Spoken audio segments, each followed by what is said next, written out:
What's up, Croosters? We're back for Yo. season number, I don't know, 11. Yeah, it's been a while, man. We're finally doing a show everybody's requested. All Bears all the time. Oh, So God. we of course are.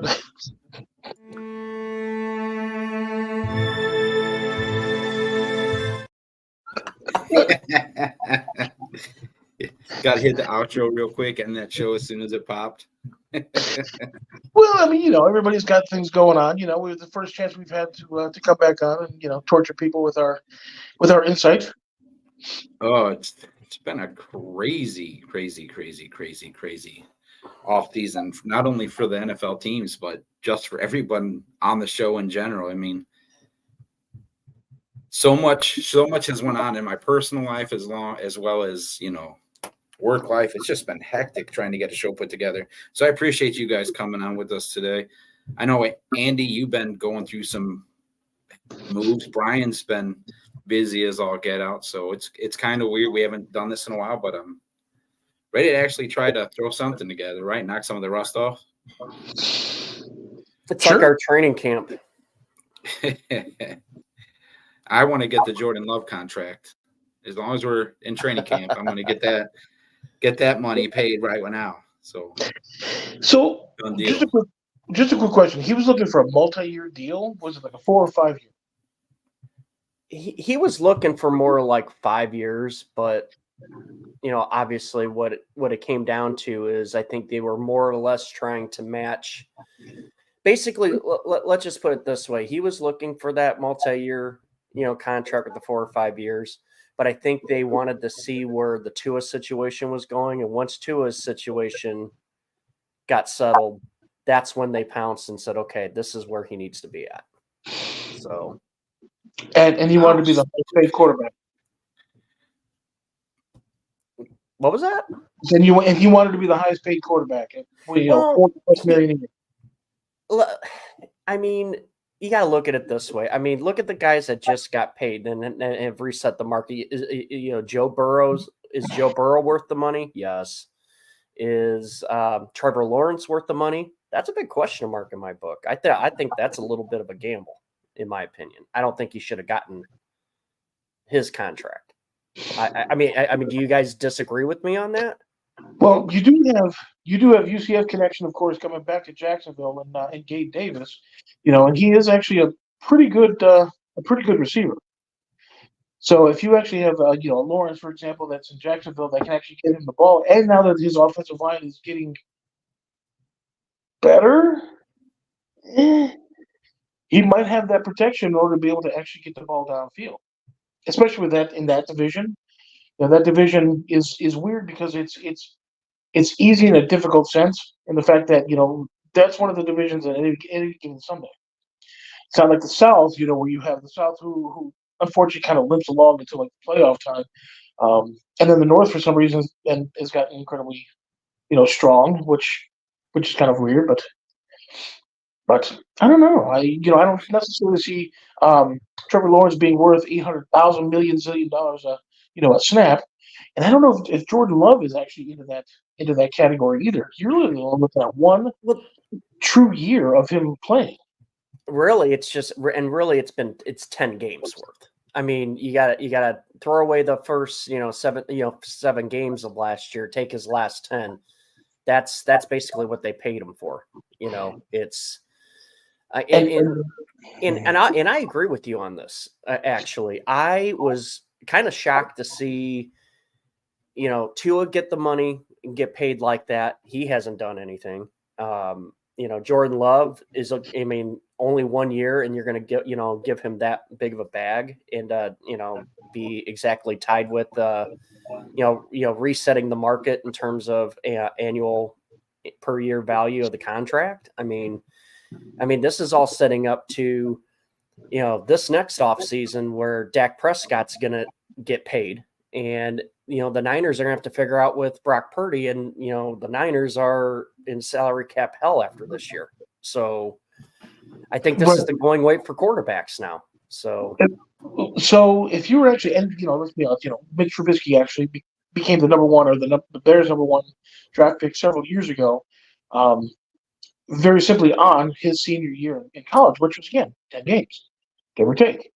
So, you want to be able to actually pay your quarterback, and that's fine, but you have to have that resume in order to be able to actually justify that kind of a salary. Tua, you can see where he actually makes his team better. And you can also see that when he's not there, how it actually suffers moving the ball, getting the ball downfield, everything. And okay, so he's probably definitely a plus on the game management side, and like I said, he can get the ball downfield. But if you're literally looking at, especially with Green Bay, almost essentially rebuilding, because I think what Bakhtiari's finally done, and some of the other guys, and the offensive line is still kind of up in the air. You're going to have a guy who's going to be worth $40-50 million that's going to be scrambling for his life, especially versus Detroit, especially versus Chicago now, and some of the other ones, even Minnesota, with their pass rush and things like that. So I don't know if you necessarily want to be able to give somebody $40 million, $50 million, whatever it is, to be able to scramble around and not get the ball downfield because now your offensive line is lagging. Yeah, I think this is why the NFL teams are entertaining the idea of having a salary cap just for quarterbacks. That's been talked about the offseason. I won't be shocked when that does go through, because you sink $40 million into one position. And that's just your starter. That doesn't include backup. That doesn't include your third string. That's just your starter. You're sinking that into that one position. You're taking what? Almost a third, a quarter, of the salary you have for the entire season. Sure. So you're essentially doing what Aaron Rodgers is doing, or did in the past, is essentially hamstring your team in order to be able to get free agents, in order to be able to actually pay some of your other veterans, because you have somebody who wants all the money. Cool. But Aaron Rodgers, even though he only won one Super Bowl, still had success in Green Bay. And so, he would be a little bit more deserving, I guess, than somebody who's played 10 games, 12 games, whatever the case is, effectively.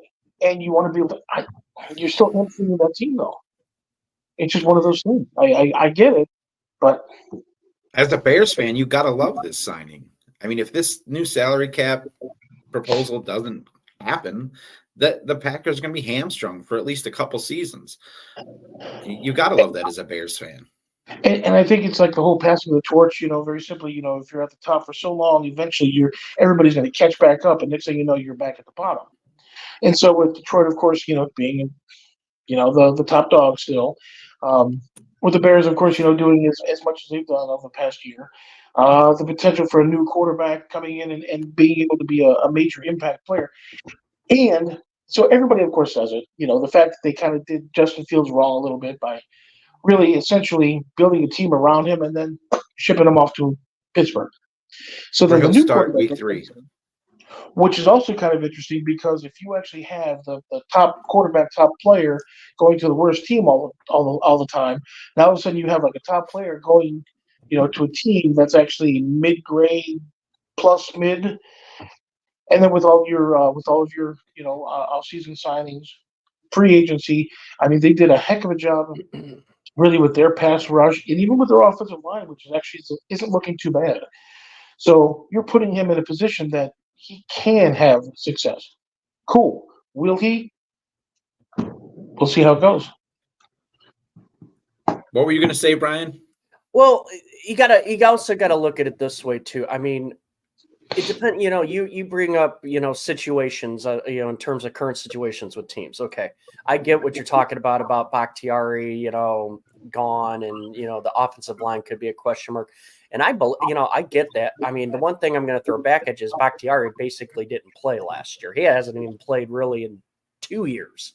and their offensive line was actually not bad last year. That will be something I'm looking at.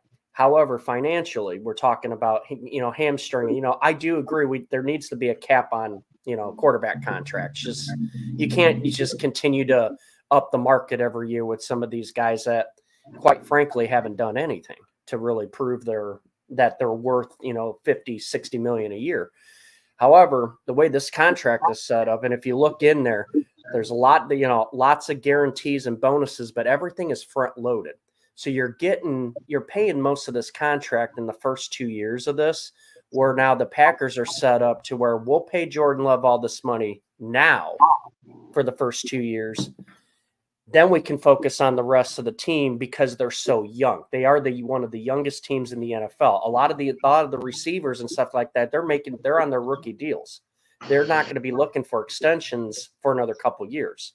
So I think the Packers did right in terms of how they front loaded the contract. However, it could lead to interesting situations as it goes down the road. We just got to look and see. But, obviously the Packers are putting all their chips in on Jordan Love, and hopefully he pans out. If he does, it could be a major mistake. So, I mean, what other choice do they have? If he doesn't pan out, you're in the same position Chicago's in. Right. You're having to throw money at a rookie quarterback who hasn't proven anything in NFL. And now you're rebuilding again. Right. It's funny because every time he opens his mouth, I try to jump it so he can't really do it. I'm just going to start doing what you is doing to start talking. But no, let's think about this now. If you actually have your rookie contract that, of course, is going to be coming due, so by the time you actually have that opportunity to be able to actually pay some of the people, maybe your receivers don't want to stick around. Maybe they're looking to get $15, $18, $20 million from a different team, and they're gone. You're still going to be in the same situation. Well, maybe the Packers look at it this way. They figure it's already Detroit's division. They're still playing catch up with Detroit. So you get the money uploaded or front loaded to the first 2 seasons. I thought it was the first 3 seasons, but it might be the first 2 seasons. And you're conceding that. So you're getting that money out of the way. And then you're building after that. I mean, that's something you could look at is to say, hey, we're going to build now, get ready for 3 years down the road. Yeah, I mean, that is true. And then, like I said, with the acquisition the Bears have been able to do, there's a strong possibility that they could definitely challenge for first. And I think I've actually seen a couple 2-3 predictions of the way that the year's going to go, and the Bears, on the predictions, should do well. I think they actually have them losing at home, but actually winning on the road there in Green Bay. Which is kind of weird because everybody's pretty much saying the same thing, but I can see it being reversed or whichever the case is. But the Bears should have a strong year this year, a potential playoff push. That'd be awesome. Who do you got winning the North? Always, I'm going to say Bears. Realistically, depending on how it kind of goes, I can see Detroit and the Bears kind of doing one of these things. However, with that being said, last year was supposed to have been a better year than it turned out. So you never know. Growing pains, new quarterback, even though you have your receivers, even though you have a running back to catch out of the backfield, even though you have a better offensive line and above average tight ends, the quarterback in this particular situation is really your linchpin within that scenario. So if he's actually consistently, 20 for 30 for 300 yards and 2 touchdowns, then I would say that the Bears are probably going to be challenging for first, no problem. Well, they gave him the weapons. You got Roma Dunze, which was probably the ideal pick for Chicago there. I think we predicted that before the draft. Not to pat myself on the back because my arm's sore from moving stuff, but you know what I'm saying. So then you got Keenan Allen. You got that guy from the Panthers what was his DJ Moore, Cole Kmet. I mean, he's got weapons. The Bears arguably have one of the best wide receiving rooms in the NFC. If he can facilitate the ball, the Bears might actually be sitting close to top the division. But you also remember during the early part of training camp how, of course, Caleb Williams sat down simply because he wasn't able to connect the ball to any receiver. And, that, again, growing pains. It's just one of those things. All the quarterbacks go through in the NFL. You might be a little bit faster, whatever. So if he can actually get that under control, and you got to think that the first game or two, is going to be nerves and stuff, and then you're going to be able to, once you get that first hit, you're going to be able to kind of settle down a little bit. And so, again, if he plays to his capabilities or you've seen in the past, with the weapons he has, the Bears should do well. And I can definitely see them challenging for first place. Green Bay, unfortunately, I think in this particular case, you're looking at a distant second, possibly even like an early third. Minnesota's going to probably sneak in there a little bit too. So, who you got, Brian? Well, I'm gonna stick with the Lions just because I need to see more from Green Bay to see how they're going to be. If was it a fluke last year with Jordan Love, or was Detroit a fluke last year? But I don't know. Detroit played very tough. I really like how Detroit plays on both sides of the ball. I just think they're going to have some. They want to make sure that they make the Super Bowl this year. I think, and I think that loss to the Niners. I mean, they could have won that game. I had a lot of dumb coaching mistakes in that, and I really feel like Campbell may have been humbled a little bit after that. So we'll see what happens. I don't think you want that. I don't think you want that if you're a Lions fan. Go ahead, Andy. I'm sorry. What about the whole refs? I mean, have they actually addressed that as well? Because there has been, they even show it still of the holding calls and come on, Eden Christensen, who was essentially bear hugged. Yeah. I mean, but that's something that the NFL, quote unquote, took care of this offseason. There was a big thing about that, and they said we're going to work on these refs got to make calls better. They have to be better. There's never going to be better officiating in the NFL until it becomes a full-time job and they can actually be relegated out of position. You know what I mean? To where they're actually demoted or, the refs actually get true evaluations, and it's more than just doing a Super Bowl. Or you separate the betting thing from the athletic contest again. Yeah, that's not going to happen. Because you have way too much money. I get that, but then the NFL also has to kick in. I don't know how many hundreds of millions of dollars because of their class action lawsuit or whatever the case is with was it DirecTV or whoever it was. Not to drop names or anything like that, but so they might be looking to get some of that money back. You never know. But you cannot be that blatant and still expect people to be like, okay, I'm going to go directly on the betting, and if they say San Francisco's winning, I'm going San Francisco. Or if I'm going Detroit or Chicago or whatever the case is. So, but anyways, this is what I wanted to say about the North. I think right now it's Detroit's division to win or to lose. Basically, it could be either or. I like the Bears. Coming in right behind both those teams and actually sneaking in the playoffs. I actually do like that. I think the Bears season is set up really good. And I don't know if you really talked about this, Andy. Well, all we see is Andy's fan. That's Andy's only fan. Anyways, he's your only fan. Anyways, I like the way the Bears schedule is set up this year, where they're not playing any division games until week 11. So they're going to get all these teams at the start to really work up Caleb Williams and that offense. If that thing starts gelling really good by week 11 and you're starting to play your division, you could be a really, really tough team, and you could really put a damper in a couple other team seasons if you're playing that well. And honestly, I think Minnesota, this is like their, it's kind of like how the Bears were the last couple of years with this rebuilding. You get rid of your quarterback and stuff like that, and now you're starting all over again. And basically, they're saying they're going to tie themselves to J.J. McCarthy. He might start from day one, and you kind of have to, right? You drafted him. You in the first round. You kind of have to. I mean, you kind of know who Sam Darnold is. Right.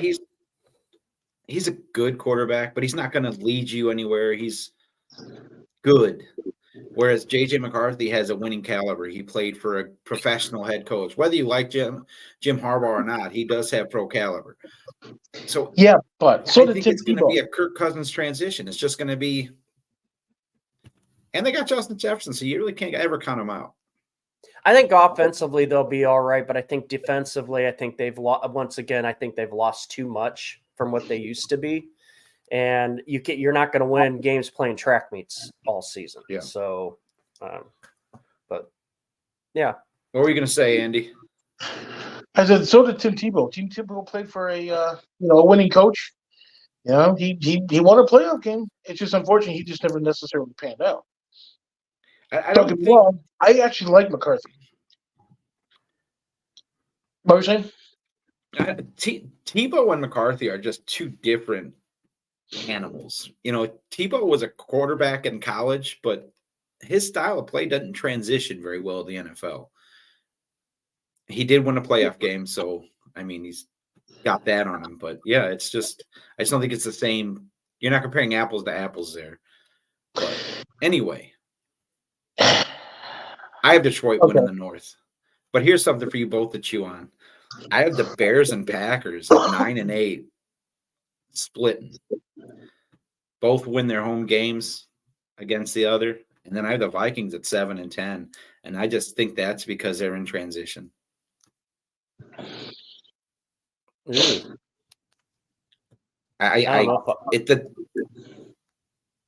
What's that? I don't know if I like that assessment, but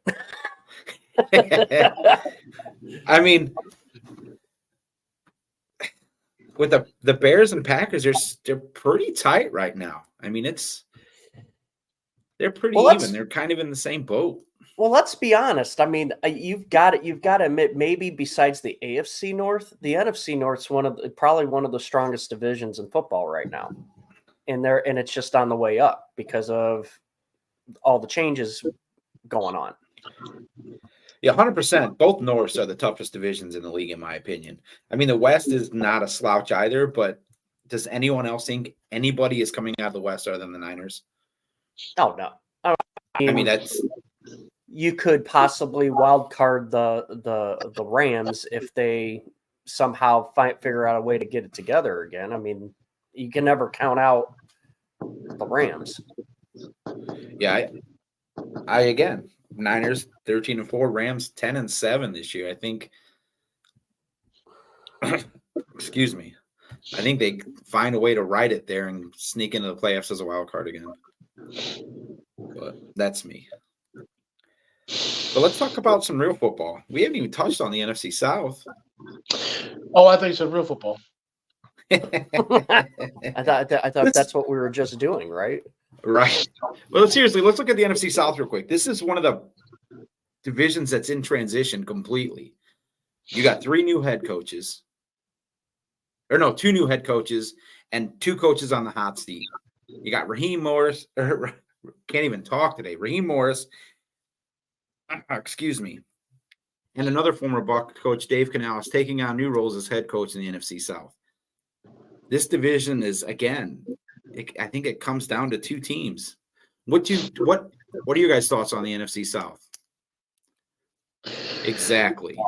So what you actually have is actually kind of interesting because the NFC South has been a little on the weaker side, especially the last couple of years. Is how do you really judge the success of your new head coaches when essentially all your teams are like 7-9, whatever the case is, playoff bound. Not only playoff bound, what was it last year before? Hosting a playoff game. How do you really judge that success? I mean, is it going to be one of those things where you make it all the way to the Super Bowl and get crushed? Potentially. I think it's just one of those things where the NFC South should probably just finish disbanding completely and play baseball. Look at it realistically. The Bucs honestly won a playoff game. They were in the game against the Lions. They didn't lose that game. They didn't hand that game to the Lions. That was a close game. That was one of the best playoff games of the year. The Bucs issue this year is going to be left guard, outside linebacker. But other than that, they pretty much solidified their team. They brought in Jordan Whitehead, solidifying the back end of the defense. I really think the NFC South comes down to the Bucs and Falcons this year, and the Falcons is all going to be based on Kirk Cousins. And you guys have faced Kirk Cousins how many years? He always folds usually when the pressure gets hot. Right. So did you say folds or Foles? Both, except for Foles comes through when the pressure is high. But yeah, I don't see anything stopping the Bucs from repeating this year and going to the playoffs again. I know I sound like a homer, but look at the division. I am looking at the division. I'm actually looking very closely at this, and I'll tell you what, this is going to be. It's funny how I'm going to say this. It's going to be a tight division, with the exception of one team. and that's obviously Carolina. Carolina is going to be in the dumpster again this year. But let's just be perfectly honest.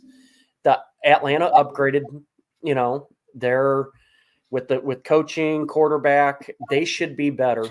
The Buccaneers, I mean, they, obviously you secured a quarterback and he actually played well last year. Let's be honest. He played well. He was a serviceable quarterback.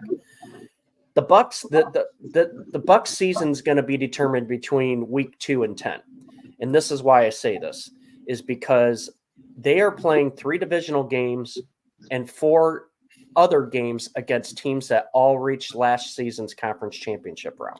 Yeah, that's what happens when you're a first place team. You play a first place schedule. Right. I understand that. But I think that's how they keep parity in the league.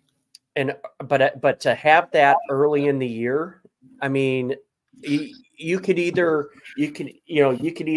make like a banshee and go 500 or better, and then you're in great position for the rest of the season, or you're going to struggle that early, and it's going to be tough to come from behind to catch up, to the division if you're down 2 or 3 games. Oh, I agree, and that's I don't have either or any team in the North above 10 games. I think 9 and 8 might actually win this, or in the South, 9 and 8 might actually win this division. I actually think 9 and 8 will win the division. And if you want me to flip the coin flip goes to Atlanta. Atlanta's going to pull it up, but Tampa will be 8-9. Maybe. And that's exact. I have it. This is the way I have it. I have Bucks 9 and 8, Falcons 8 and 9, Saints 7 and 10, Panthers 5 and 12. And I think the Saints are falling off this year just because of their offensive line play was so porous last year. Oh, New Orleans haven't upgraded. New Orleans could end up finishing worse than that, in my opinion. I mean, look at all that. You're right. I mean, between people that they've lost, they've also, they lost their offensive coordinator. The roster is completely different, and Kamara's never happy. I mean, it's like, really, is this? And plus, you got Derek Carr as a quarterback. So this is what I'm saying. That's glad you said that. But when you talk in training camp, is Spencer Rattler, and that's the conversation you're having during training camp, your team's in turmoil. You got people talking about the backup quarterback instead of what their playoff or what their season predictions are, where they're going, how good Derek Carr is going to be, how this offense is going to click, what the new left guard is going to be. They have 4 people they have picked up to play left guard this season. One was a 4th-round pick out of Old Dominion. Was injured last season, put on IR. That's Nick Saldivari. Shane Lemieux is injury prone, hasn't finished a single season. Lucas Patrick from the Bears, injury end of last season.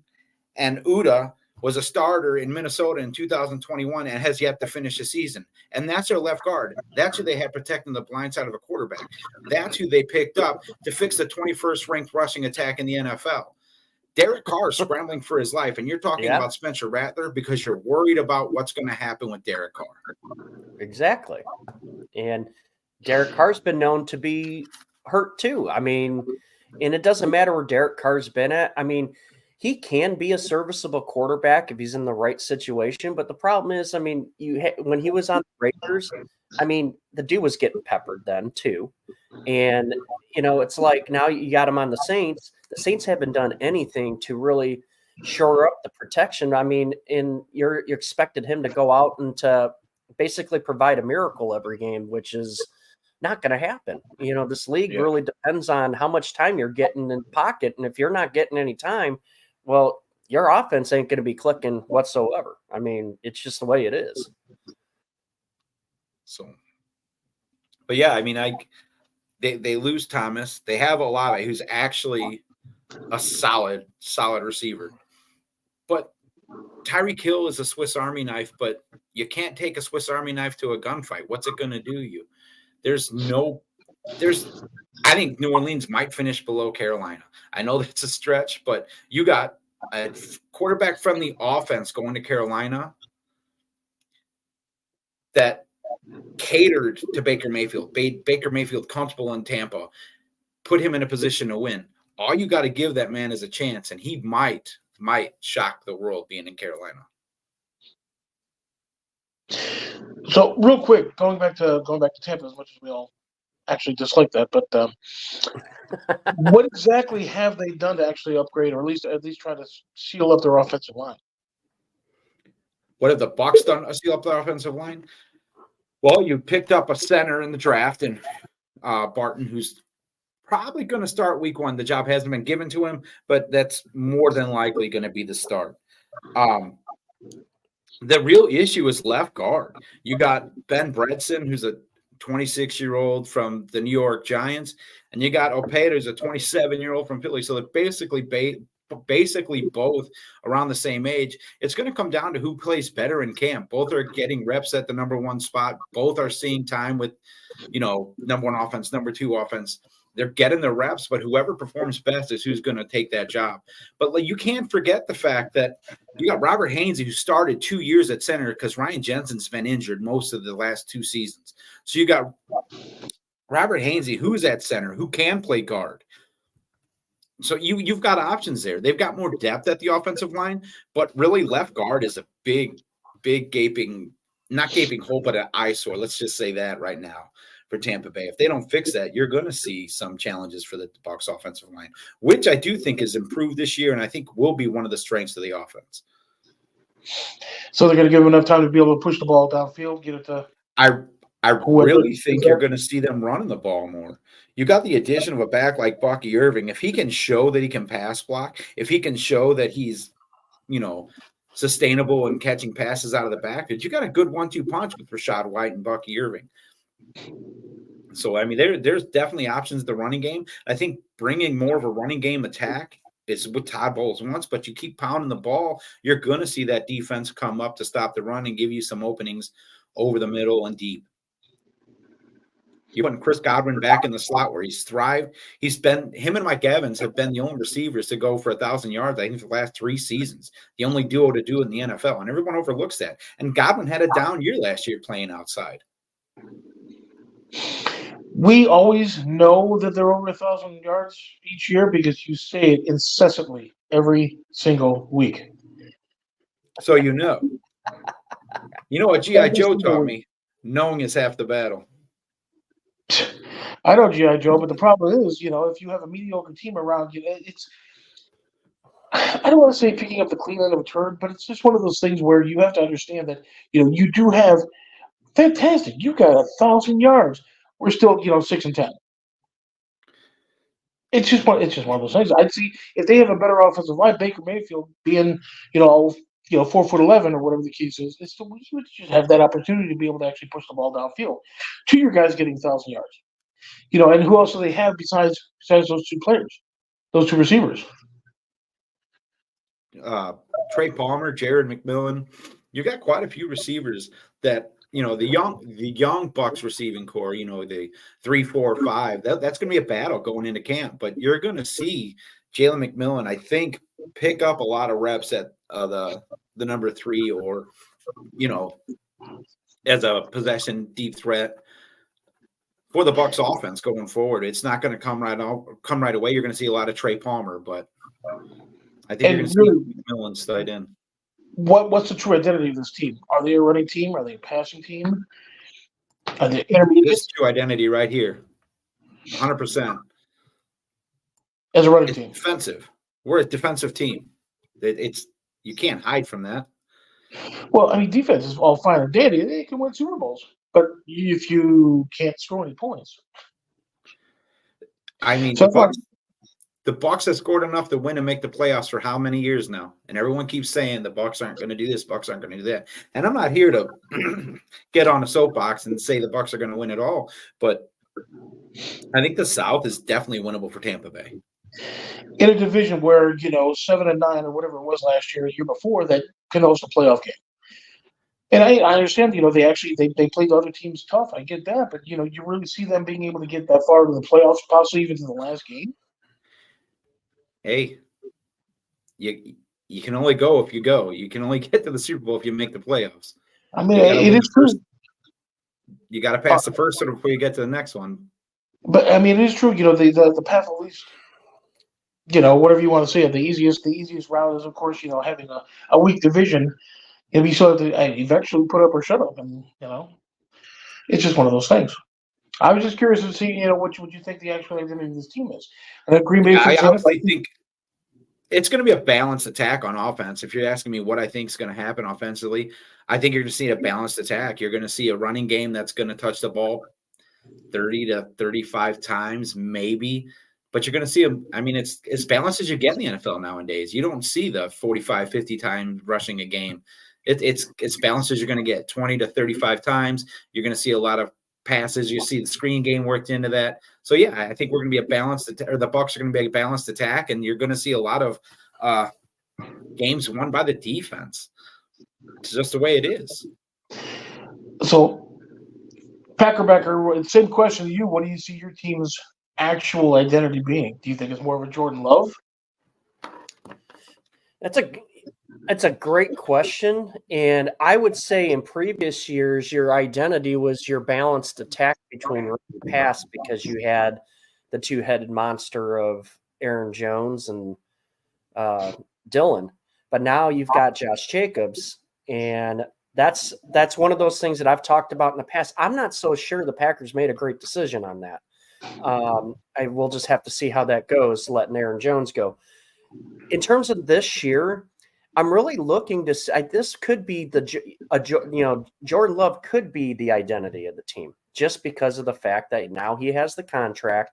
He played very well at the end of last year.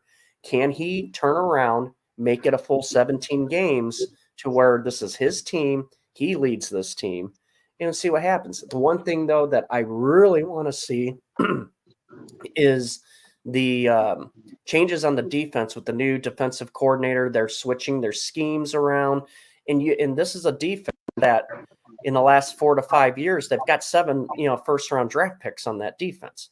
Then you just re-signed Kenny Clark to bring your pass rush good. So I'd like to see how the defense changes. If that defense becomes way better, I mean, who's to say that the identity of the Packers might not have to be Jordan Love? Maybe it is the defense. Maybe it is the new coordinator.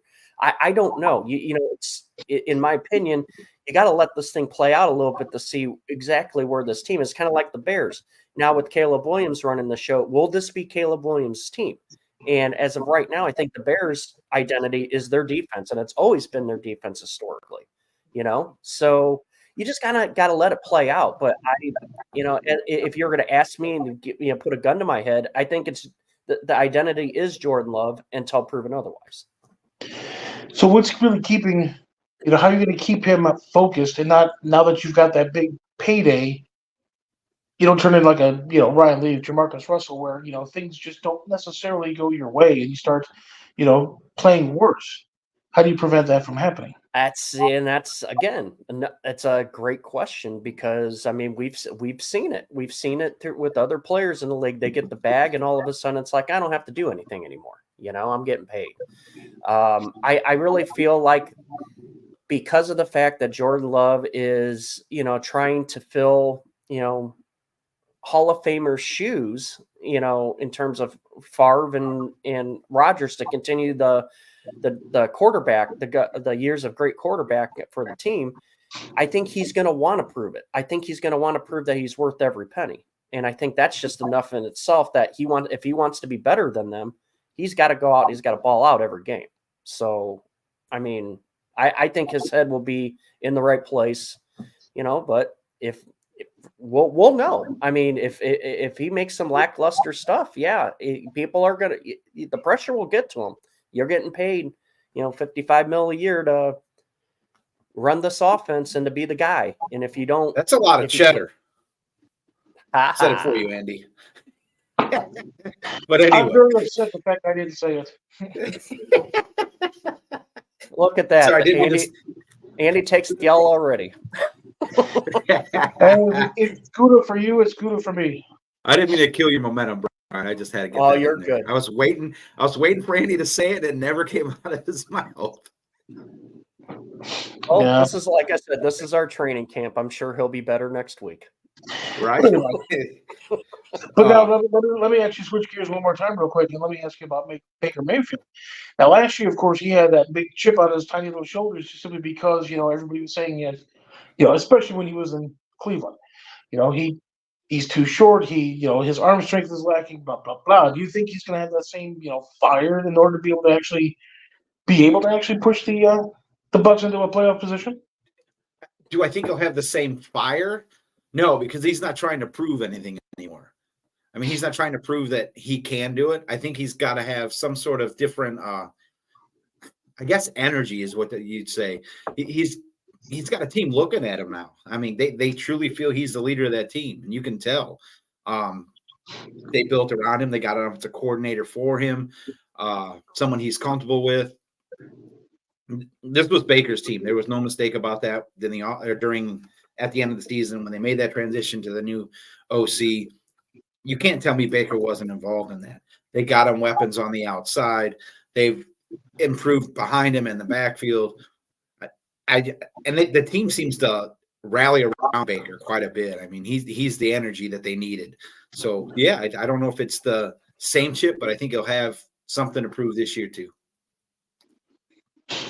Excellent. What's your identity down there in Chicago, up there in Chicago, Andy? I was actually kind of thinking about this for a little while, and it's actually kind of interesting. It's a little bit on the abstract side, so kind of sort of bear with me a little bit. Now, if by chance you actually have all the weapons that the Bears now have, offensive and defense, your running back, although everybody liked the running back from last year, I did as well. I even liked the guy from a couple years ago, ended up in Detroit. Fine, whatever. You now have a running back that can, in fact, catch out of the backfield. Your safety valve, he might be one of your main guys.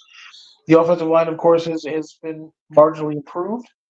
If Jenkins, of course, does well enough and stays healthy, he is nasty on the offensive line. He really is. So you have a quarterback, and maybe I'm looking at it completely wrong, incorrectly, different spectrum, whatever the case is, but he seems like the kind of quarterback that you may or may not want. He seems to be wrapped up in himself so much that I don't think he's going to allow for certain things like, the Packers winning several games prior and having that stigma over him. I don't necessarily think he's going to let that bother him because of the fact.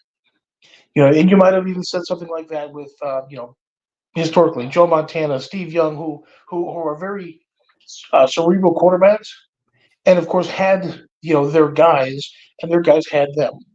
It's one of those type of things. I mean, if you understand what I'm trying to say, he has a very aloof type of a personality to where he's not going to allow certain things to bother him because he was never involved in that before. So what does he care if he goes out and throws 300 yards, 3 touchdowns versus Green Bay? He's never been in a situation where he doesn't fully, in my opinion, that is, he doesn't fully appreciate that historical version, and it might be a good thing because if you don't have that history, what's keeping you from actually, throwing your 300 yards and 3 touchdowns? What's keeping you from, running that 100 yards and two more touchdowns? It's just one of those things. He has that opportunity to be able to actually be a better than average quarterback, if not a possible great quarterback, simply because of the fact that he doesn't have that memory. And what happens if he does throw an interception? Is he going to just next Cry on the sideline? There is that possibility as well. Legitimately, there is that possibility. Is his emotions going to be playing so much on his sleeve that it's going to either affect him in a positive way or a negative way? It's one of those questions. The Bears have now gotten them all of the tools that they potentially need to actually make a very good and decent run in the playoffs. You have your receivers. You have your tight ends. You have a better offensive line. You have better pass rushing defense. You have running backs. You have special teams. There's no reason at this point on paper why the Bears should not make it to the playoffs, if not even win the division. Okay, I got a question. I got a question for you. We were talking about like how in the South there was a lot of coaching changes, and there could be more changes on the way if teams aren't doing well. Your situation in Chicago is you have a coach that's on the last year of his contract, but yet the Ryan Poles got a contract extension. Does this mean that this year, if the Bears, if what you're saying on paper, they should be that good on paper with talent. If this goes south, does it or let's just do it this way? What if they go 8-9, miss the playoffs? Do you cut bait with the Eberflus, or are you re-signing them? And that's where it gets interesting, because if you actually let him go and get somebody else, you have to start, boop, right back at the bottom. Simply because now you need to be able to actually learn your new offense. You need to be able to learn, all these different little, and sure, they can do it. They're professionals. The verbiage, you might have a paragraph in order to be able to state your play, which is a running back to the A gap. That's fine. But I have a feeling that because of the way that the situation is actually set up, they very well may keep Eberflus, even if they do have like a better than mediocre year. If they're 500, if they're like a game above, if they're 1 or 2 games below, that's fine. I think he's going to get at least one more year in order to be able to kind of sort of get everything solidified. For example, like with Lovie Smith, his last year, the Bears won, of course, 10-6, and I don't think they should have gotten rid of him. He definitely was a solid coach. He actually had the players, and everybody. It was just a coach for Chicago. Eberflus, of course, is not necessarily that guy yet, but you can see that. You can see the steps. But now that they have the tools, now there's no reason why he cannot get his team to play at that level. And if by chance they're right about the 500 mark, that kind of thing, he should get his contract extension, because you don't want to start over from the beginning again and still stay in the doldrums. But if that's the case, then why didn't you go hand in hand with contract extensions with the GM and the head coach? It makes no sense. Sure, but if you're looking at the GM, are you talking about like Phillips and all those guys before? Because if you're talking about that, you can see that that whole environment was not necessarily toxic, but it wasn't conducive to actually having a winning attitude and a winning record. And so you needed to have that new blood that came in. And it's similar to what you have now. So you have, the Ryan Poles, of course, and you have, of course, all these pieces that have actually gone to, and at the end of the day, ownership is still the same, but the ownership has still been the same for over 200 years now. in one person. But you have that paradigm shift where they actually where they want to win. You remember when the Cubs won the World Series? You had you brought in Theo Epstein, you brought in all these people that actually that are young, that were actually winners in the past, and so that's exactly what's going on here. Is you actually have a younger attitude, and now you're shifting that entire paradigm, that entire thought process.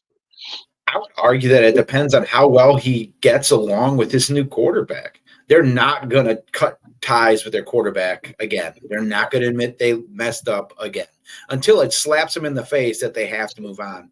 So I honestly, in my opinion, they don't have a winning season, he's gone. I don't think you can keep him. And you're going to start over from the beginning again. You're starting over at the bottom regardless. 8-9 puts you possibly at the bottom of that division. That's a tough division this year. Although it might be a little bit easier in the fact that Caleb Williams is only going to be with Eberflus for 1 year. But that is going to be 1 full year. Yeah, that could give him an out. You're right. I didn't think about it that way. And that gives them, but it's 1 NFL year. To where a 26-year-old running back is basically 40 years old. But you're absolutely right. I think the Bears have the opportunity to do well, to take a deep run in the playoffs, things like that. It's just how is that gonna work out? Well, it's the 5th year of the 5-year plan that I talked about 5 years ago. So if it doesn't happen this year, I'm an idiot. Well, part of that statement is true. It's not going to happen this year. So yeah, moving on. Let's move on. But anyway, everyone agrees that Niners win the NFC West. Yeah. Yes. Maybe the Rams sneak into the playoffs. I think the Rams are perfectly capable of getting in the playoffs. Yeah. You guys have failed to see that Seattle is going to be a powerhouse this year. I think you failed to take your drugs this morning. anyways, What about Denver? Actually, Denver's actually kind of interesting.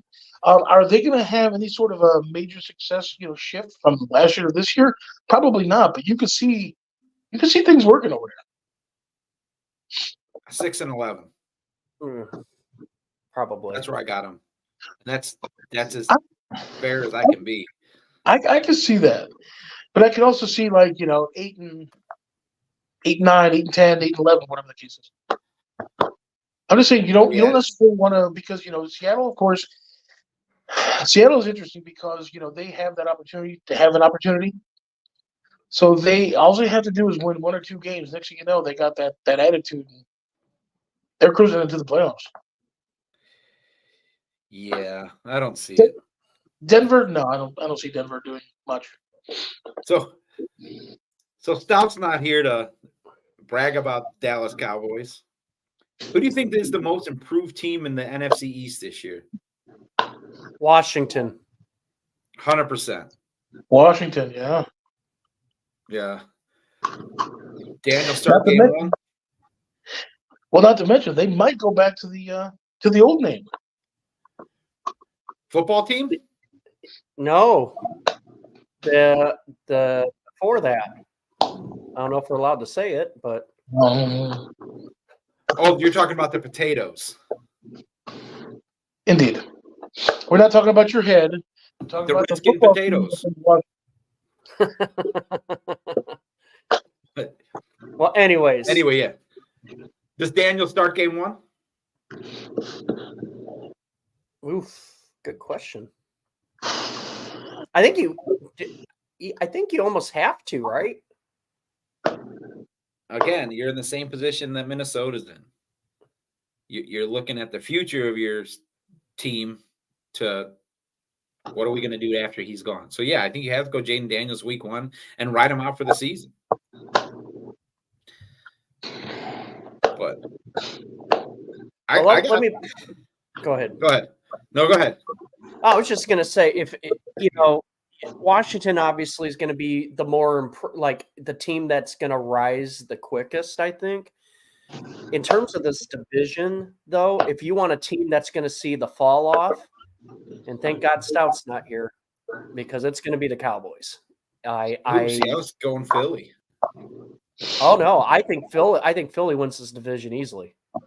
Wow. Yeah, I think Philly wins this division easily, and I just by looking at things, I don't see the Cowboys going any better than 8-9, and everybody goes. Wow. Yeah, I honestly have the Cowboys 10-7, 11-6. I think Philly falls off this year. You take away the anchor of their offensive line. You've taken away their most effective play in their offensive arsenal. You got a team on the up like the Washington football team, Commanders, Commodores, whatever you want to call them. I got Dallas, Washington, Philly, Giants in that order. Giants win 4 games this year. Worst team in the NFL. Yes, I do agree with. But with Dallas, I can see Dallas having 13, 14 victories, and then getting crushed in the first round of the playoffs by like 30.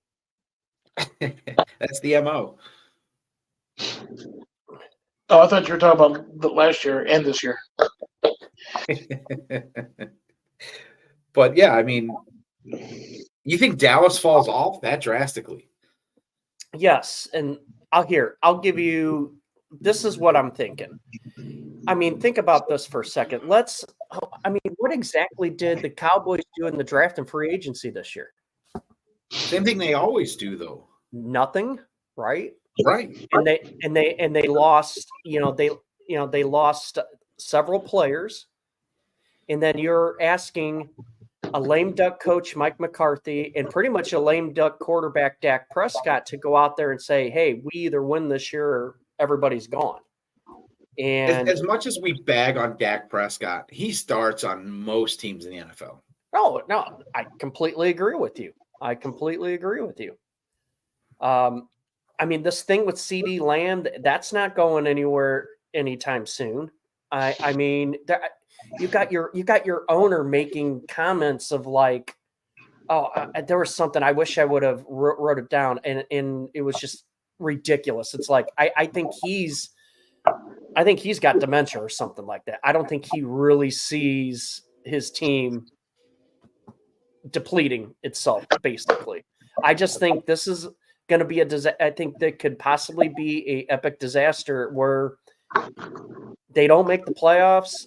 McCarthy's gone. Prescott won't resign. He'll go somewhere else, and they're going to probably just blow everything up in Dallas. I mean, it's just, I mean, what else do they have? They have no depth. They don't have a lot right now. I don't see it. I don't see what you're seeing. I don't see it. I mean, I'm just looking at the teams in their division. I honestly think Philly takes a major step back. Major. And honest to God, I know it sounds stupid, but you're taking away the best center of the modern era, not modern era, but of let's say the last decade, right? He's gone. You're going to have a big hole to fill right there. And it's just not snapping the ball and making your blocks. It's making the reads. It's getting everyone on the same page. It's identifying who the mic is and who your, free roamer is. It's setting up the plays to the offense. That's who Jason Kelce was. You also are taking away your most successful. That play succeeded over 80% of the time. The most successful running play in the NFL last year is now gone. You're not going to be going for it on 4th and inches anymore, or 4th and 1 anymore. It's going to eliminate them having the ball as long as they have. So you're going to see their defense on the field more, having to do more, having to make more plays. You're going to see them struggle with that battle, with that dynamic of field position. A lot of teams don't play field position football anymore because they play analytics, and analytics tells you to go for it, you go for it. I think you're going to see a major switch to teams playing field position football. I think it's going to be a huge transition for the Philadelphia Eagles, who went for it on 4th down substantially more than most teams in the NFL. But isn't that? But okay, I get the center thing. I get the Jason Kelce thing. Yeah, you can't replace a talent like that. I mean, he was just that good. But you don't think they completely upgraded their team by one player offensively with Saquon Barkley? You don't think Saquon Barkley is going to have something to say in this? You know what? He's got to run the ball. He's got to run behind that line of scrimmage. He's over that offensive line. And that offensive line is going to be in disarray for a couple of weeks, in my opinion. You can't you can't name 10 other offensive linemen in the NFL that have the caliber effect that Jason Kelce had on that offensive line. You're right.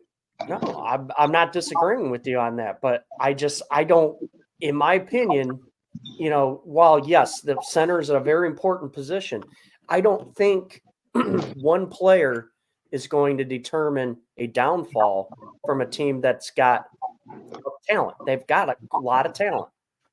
They do. But again, you lose that general, you lose that major influence on your locker room as well as your line. You also have the fact that Barkley's got to stay healthy, as Johnny says right here. Exactly. Yep. So it is what it is. We disagree on that. Well, I guess we'll have to see who's right going forward. We got a minute left to wrap this whole chaotic show up. I think we carried it well enough to go into the locker room. So you guys got any closing thoughts on this? Yes. Go. And done. Yeah, there you go. Go ahead. No, I'll tell you what. I love the fact that we're back with football. It's going to be interesting to see how training camps go. Who's going to be the early casualties of injury, stuff like that. But the greatest thing is that football has begun, and let's be happy. Let's have fun. No kidding. The drought is over. That's right. Well, gentlemen, great to see you. Great talking football with you. We'll see you all in a week or two. I might not be available next week, so I'll let you guys know as the week progresses. But great seeing you. Sweet. Thank God it's football season. Yeah.